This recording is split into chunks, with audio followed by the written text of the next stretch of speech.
Estamos de volta para o terceiro e último bloco de O Livre, com o deputado federal Carlos Bezerra.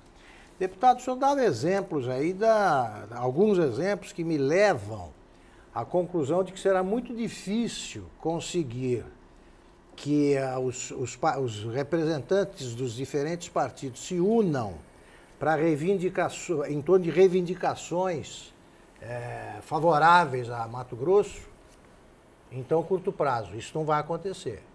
Não. Se a relação do governador com a bancada é essa, não vai melhorar. É difícil. Acho que a relação vai continuar como está. E não é boa. Não é. Acho que, no meu entendimento, vai continuar assim, né? Não vejo nenhum gesto no sentido de modificar isso. Né? E o gesto da nossa parte, é como eu te disse, logo no início eu pedi um dia para o governador, preciso falar com o senhor. Sim. Vou te ligar, essa ligação não houve. Né? Nunca. Então, o senhor nunca conversou com o governador desde que ele assumiu? Eu pedi uma audiência para o Michel Temer, lá, logo depois que o Michel assumiu, foi lá com o pessoal, não nos convidou. Não convidou, segregou parte da bancada. Segregou o deputado Valteri, o senador Wellington, eu. Né? Ele foi lá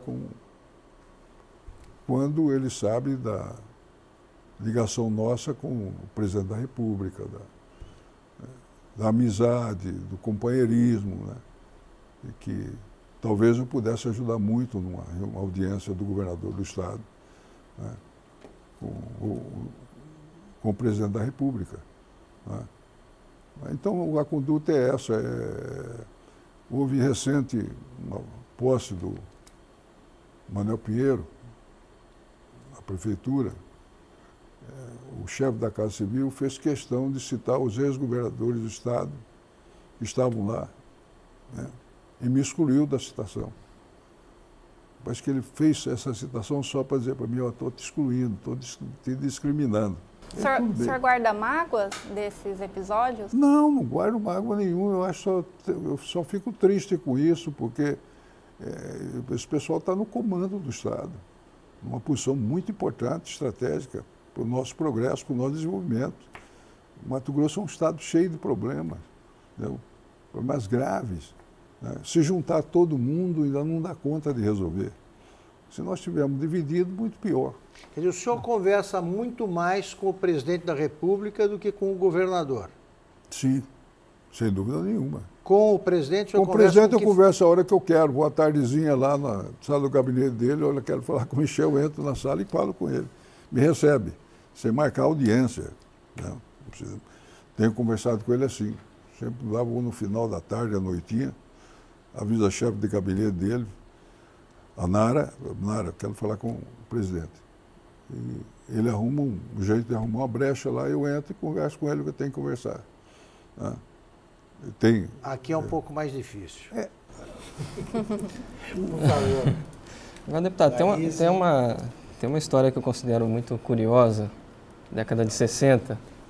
O senhor era presidente da Associação Cuiabana de Estudantes Secundaristas e foi chamado para uma reunião de emergência para discutir uma tentativa de resistência armada ao golpe. Como é que foi essa história? Por que não deu certo? Olha, eu sempre militei com a esquerda, desde menino. Nunca foi. O Partido Comunista, por exemplo, que sempre foi atuante em Mato Grosso do Sul principalmente, era sempre meu aliado. O senhor militava no PTB. A primeira participação política minha foi na Mocidade Trabalhista, do PTB de Vargas. Né? Primeira participação. Depois, extingui o PTB, os partidos, eu ajudei a fundar o MDB, no qual estou até hoje. De fato, eu nunca fui comunista, porque eu tenho uma formação, minha família toda é altamente religiosa. Eu sou descendente de nordestino. Meu pai é cearense, a minha mãe é paraibana. No Nordeste, a religiosidade é muito mais forte que em qualquer outro lugar do Brasil. Não sei se você sabe disso. Sim. Né? E eu nunca consegui ser materialista. Né? E para você ser comunista, você tem que ser materialista. Eu não consigo ser materialista. Comunista, graças a Deus. Então, mas eles sempre foram aliados meus. Né? Sempre foram aliados. Até hoje, né? Até hoje, continua. Né? Nós temos um bom diálogo, uma boa conversa. porque a minha posição sempre foi visando a melhoria social, né? A luta minha foi sempre essa, né? Lutar pelo avanço social, né? Mas houve, nessa época, realmente, o pessoal queria fazer uma reação à ditadura, né? E todo mundo querendo partir para a luta armada, né? Mas eu fiz uma avaliação com um jornalista, companheiro nosso, Wilson Lemos, que morreu recentemente lá em Rondonópolis, né? Pai do vereador Juca Lemos, lá de Rondonópolis, né? Que era meu amigo mesmo. Fizemos a avaliação que aquilo era uma loucura, que o pessoal não ia chegar a lugar nenhum, que não tinha condição de mudar nada e que o golpe era por muito tempo, porque era a oligarquia brasileira toda com as Forças Armadas todas, né? A avaliação, e o Wilson Lemos é uma pessoa muito inteligente, uma das pessoas mais inteligentes que eu conheci na minha vida. Era repentista, era paraibano, mas morava aqui em Mato Grosso, e meu amigo. Então, avaliamos que aquilo era uma aventura desnecessária, né? Que sabíamos que iam ser presos, como fomos presos, mas que não adiantava fazer aquilo, né? E eles saíram daqui, um grupo, ficaram escondidos lá em Jaciara, naquela região, mas não saíram dali, né? Mas nunca chegaram a Brasília. Nunca chegaram a Brasília. Nunca chegaram a Brasília, virou em nada, né? E depois todos eles foram presos, né? Como é que foi essa experiência da prisão? Para mim foi a pior experiência da minha vida, porque eu perdi a minha primeira filha preso, sabendo que ela estava morrendo sem poder dar assistência. Quem tem filho sabe o que é o primeiro filho, né? O impacto que tem na gente, né? E minha filha de 4 meses estava com pneumonia e eu recebi a notícia que ela estava morrendo, morreu, né? O senhor estava preso em Cuiabá? Em Cuiabá, no 16BC ali, né? E minha filha terminou morrendo, e aí me permitiram ir no enterro dela, escoltado, né, com a escolta. E eu virei um bicho. Tanto é que a família pediu, pelo amor de Deus, que me liberasse, que a mulher estava sofrendo, e o coronel, coitado, que me levou lá no enterro, me levou lá na sala de comando, o coronel falou, olha, a família está pedindo que libere, porque a mulher está sofrendo, a família está sofrendo. E aquilo me deu uma explosão. Falei, olha, eu não preciso de favor de gorila, filho da nenhum. Não quero favor de vocês. Aí me arrastaram como um bicho. Eu era magrinho, né? Me arrastaram e me trancaram lá embaixo. Entendeu? Então foi para mim uma fase horrível da minha vida. O senhor foi torturado? Não fui torturado. A tortura era psicológica.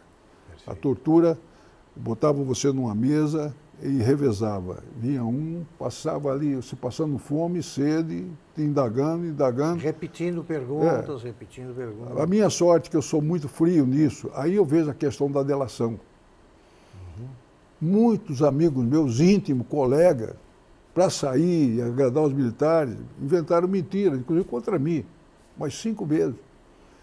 Só que eu era frio e fiquei lá. Enquanto você não me disser quem disse isso, eu não vou responder. Então eles ficavam rodeando, até que diziam, foi fulano. Tá, então eu quero uma cariação com fulano. Traga ele aqui na minha frente.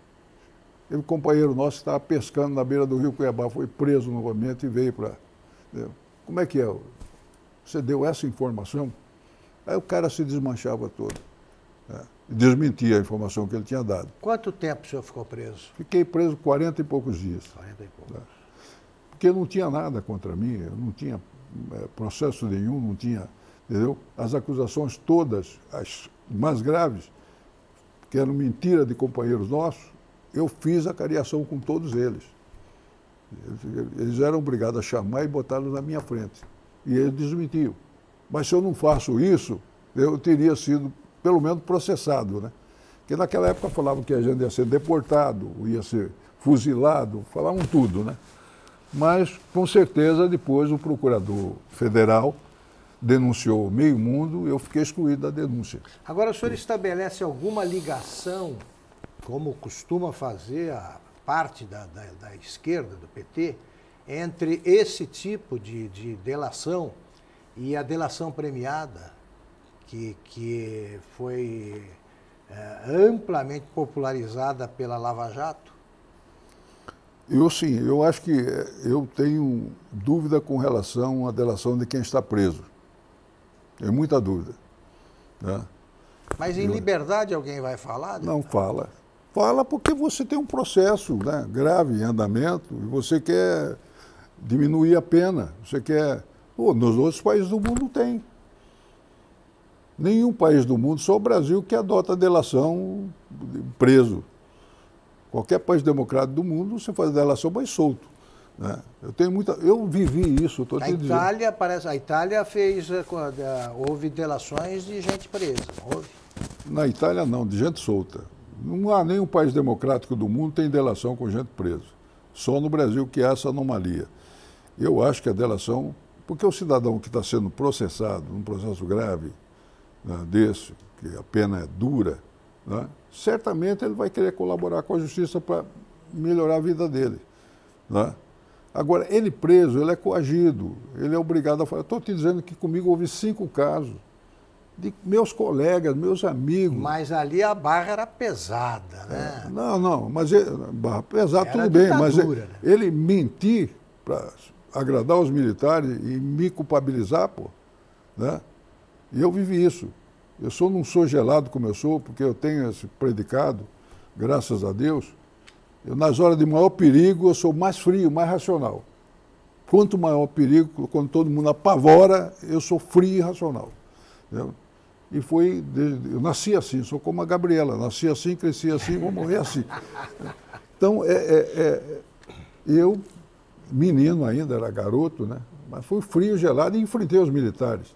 Enfrentei para valer, negativo. E o senhor acredita que isso que o senhor está relatando, pessoas mentindo em delações, acontece hoje aqui em Mato Grosso, nessas delações que a gente tem acompanhado? Pode acontecer, sim.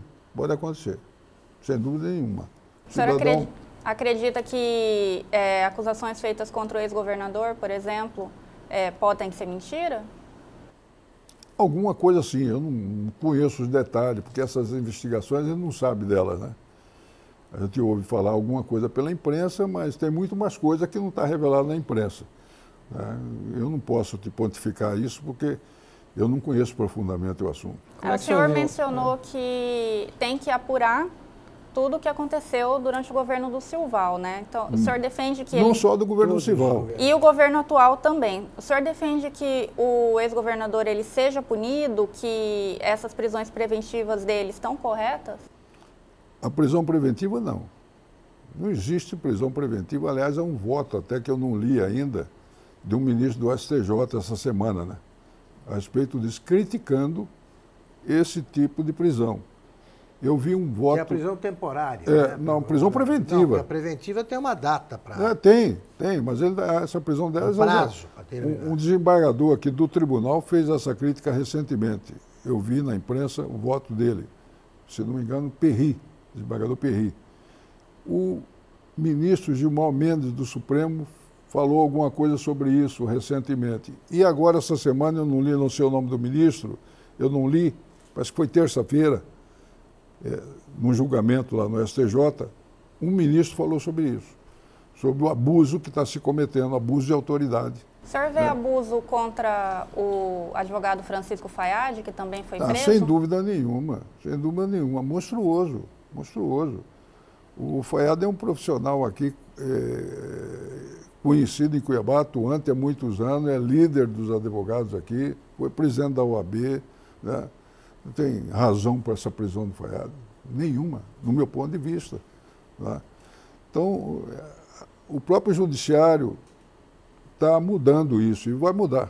Né? No STJ, a posição nesse sentido, no Supremo, aqui no Tribunal de Justiça de Mato Grosso. Mas manteve a prisão do Eduardo Cunha, né? Manteve. E a prisão do Eduardo Cunha também já está de bom tamanho. Ele está preso há faz tempo. Já. Mas entre o caso do Eduardo Cunha é um caso muito mais complexo, né? Muito mais. É um caso diferenciado, né? Porque ele vai obstruir justiça, vai pressionar testemunhas, é isso? Pelo menos isso que o judiciário está dizendo, né? E ele se envolveu em muita coisa também, né? Se envolveu.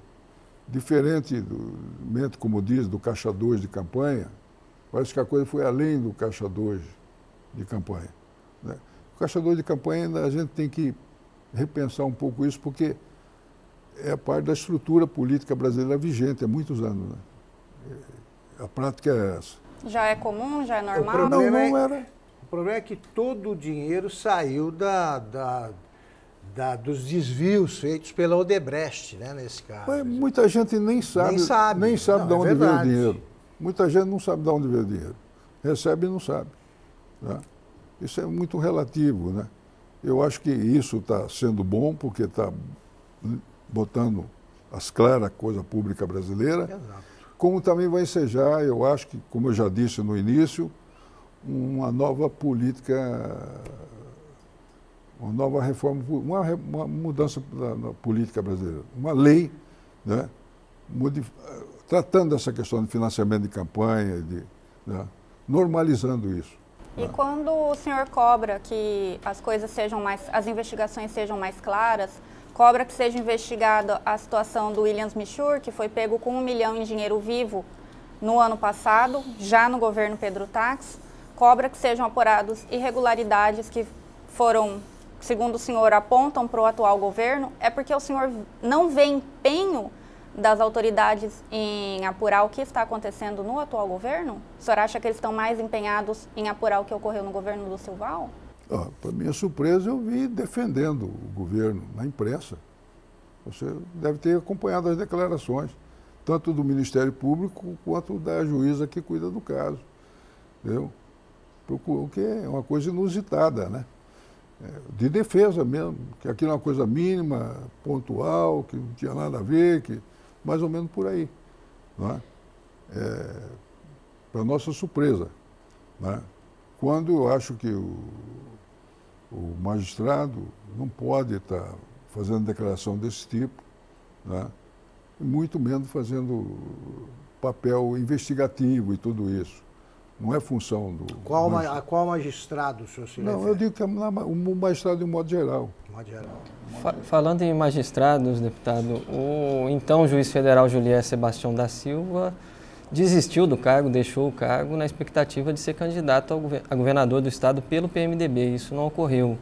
Muita gente viu uma traição nisso. Como é que foi essa história? Isso é injusto. É a última resposta, Isso só tem 3 minutos para responder e dizer o que mais o senhor quiser. Totalmente injusto. Ele foi muito bem recebido no partido, né? E poderia ser candidato pelo partido. Ocorre que nós temos uma prática democrática no partido. O partido nasceu combatendo a ditadura. Portanto, é um partido altamente democrático e continua sendo democrático até hoje. Só que ele queria que entregasse para ele o diretório municipal. Só ficaria no PMDB se entregasse para ele o diretório municipal. Ora, você entrou hoje no partido, já quer que entregue o partido para você. O partido propondo fazer, estimular a candidatura, ajudar, apoiar, como fizemos com o Manuel Pinheiro. Nós trouxemos o Manuel Pinheiro, tinha outro nome que era candidato, que era o Valtenir, tiramos o Valtenir, com muito jeito, com muita cautela, e arredondamos a candidatura do Manuel Pinheiro. Poderia ser o Juliel o candidato, né? Mas nesse entreveiro ele chocou com o diretório municipal. Porque o diretório, os companheiros são históricos do partido, são democráticos, não aceitaram isso. Não, aí não dá. Que ele saia então. Quero encerrar com uma pergunta obrigatória. Eu tenho certeza que o senhor não vai me dizer que é hora de ir para casa, se as bases exigirem. Eu quero saber se o senhor vai disputar a reeleição ou vai ser candidato ao Senado. Olha, pelo PMDB... O senhor vai me dizer também que vai para cá. Não, pela base do partido no Estado, eu andei na campanha, a última, andei no Estado todo, pela base do partido no Estado, eu sou candidato a senador, pela base do partido. Entendeu? Eu, sinceramente, eu não sei ainda, não tenho definição nenhuma a respeito disso. Né? Vou ter um ano que vem. A minha esposa está no meu pé para nós mudarmos para Lisboa. Né? Sugestão que o senhor certamente recusará. Terminar o mandato e mudar para Lisboa, morar em Lisboa. Essa é a proposta dela e ela bate duro em cima disso. Né? Eu vou definir isso o ano que vem. Aí só vira candidato ao Parlamento Europeu, né? O senhor não para. Né? Termina aqui o Livre com o deputado federal Carlos Bezerra. Muito obrigado, Laís Lucatelli. Obrigado, Rodrigo Vargas. E muito obrigado, deputado. Foi um prazer meu. Em grande forma. Prazer meu. Fomos no fundo do baú aqui, muita coisa, hein? Termina aqui o programa e voltamos na próxima terça-feira. Até lá.